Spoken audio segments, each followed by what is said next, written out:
Réserve d'eau et de biodiversité, puis de carbone, barrage contre la canicule. Après avoir failli disparaître, les haies de végétaux tressés du Morvan, déjà connues à l'époque des Romains, fleurissent à nouveau dans le bocage bourguignon, rempart contre le changement climatique.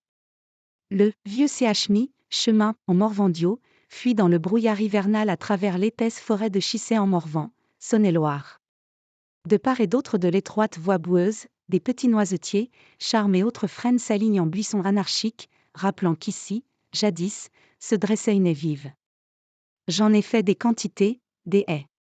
Dès 6 à 7 ans, avec mon père, se souvient Gérard Contant, 70 ans. Mais ça a disparu, se désole l'agriculteur à la retraite.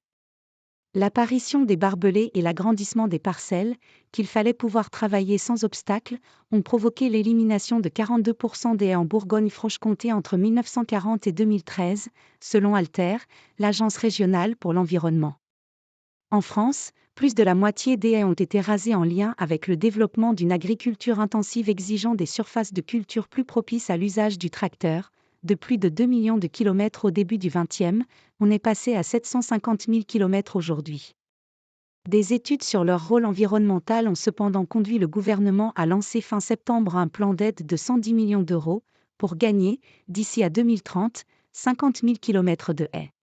En plantant et en préservant l'existant.